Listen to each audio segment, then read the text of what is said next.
Welcome to MSK talks 2026 Oscar నామినేషన్కి Bollywood చలనచిత్రం homebound అనేది ఎన్నికైనందుకు చాలా సంతోషిస్తాం. ఈ కథ సారాంశం ఏంటంటే ఇద్దరు స్నేహితులు, ఒక ముస్లిం సామాజిక వర్గానికి చెందిన వ్యక్తి, షెడ్యూల్ క్యాస్ట్ సామాజిక వర్గానికి చెందిన వ్యక్తి కానిస్టేబుల్కి ప్రిపేర్ అవుతూ వీళ్ళిద్దరు కలిసి ఒక కానిస్టేబుల్ ఎగ్జామ్ రాస్తారు. రాసిన తర్వాత కొన్నాళ్ళు గవర్నమెంట్ అనేది హోల్డ్లో పెడుతూ వచ్చింది.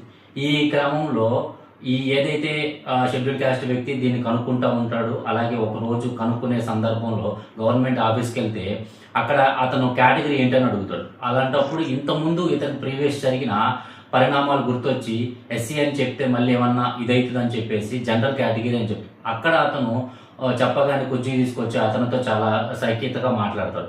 ఈ ముస్లిం కేటగిరీకి సంబంధించిన వ్యక్తి అక్కడ ఒక అటెండర్గా, ఇంట్లో పరిస్థితులు బాగోకపోవడం వలన అటెండర్గా జాయిన్ అవుతాడు. అటెండర్గా జాయిన్ అయ్యి దాని స్కిల్స్ వల్ల అప్గ్రేడ్ అవుతూ సేల్స్ టీంలోకి వెళ్తాడు.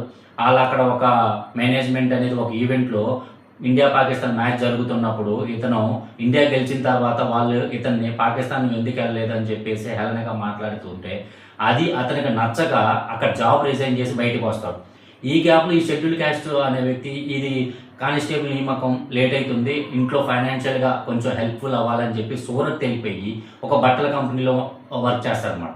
ఇతను కూడా ముస్లిం కేటగిరీకి సంబంధించిన వ్యక్తి అక్కడికి వెళ్ళిపోయి వర్క్ చేసుకుంటూ ఉంటారు. కొంత డబ్బు కూడా కొట్టి ఇంటికి పంపిస్తారు.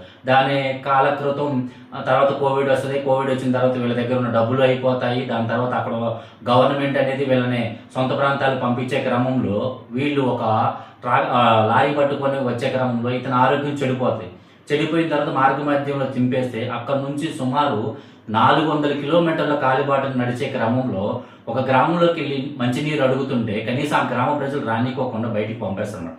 మార్గ మధ్యంలో ఇతను చనిపోతాడు. చనిపోయిన తర్వాత అతను మార్గ మధ్యంలో వదిలేయకోకుండా సొంతూరు తీసుకెళ్లిపోయి ఖననం చేసిన తర్వాత ఒక 6 నెలల తర్వాత ఇతను పోలీస్గా ఎన్నికయ్యాడని చెప్పేసి అక్కడ లోకల్ పోలీస్ స్టేషన్ వాళ్ళు చెప్పడంతో ఇతను తనని ఇన్స్పిరేషన్గా తీసుకొని మళ్ళీ కానిస్టేబుల్గా రాస్తా ఉంటారనమాట. దానికి జాహ్నవి కపూర్ హీరోయిన్ ఇతనికి చాలా సపోర్టివ్గా అందిస్తుంది అనమాట. ఇక్కడ మనం చూడాల్సింది ఏంటంటే రియలిస్టిక్ సన్నివేశాలు, స్క్రీన్ ప్లే, మనసుకి హత్తుకునే విషయాలు చాలా అద్భుతంగా డైరెక్టర్ తీశాడు. అలాగే మ్యూజిక్ కూడా చాలా అద్భుతంగా ఉంది.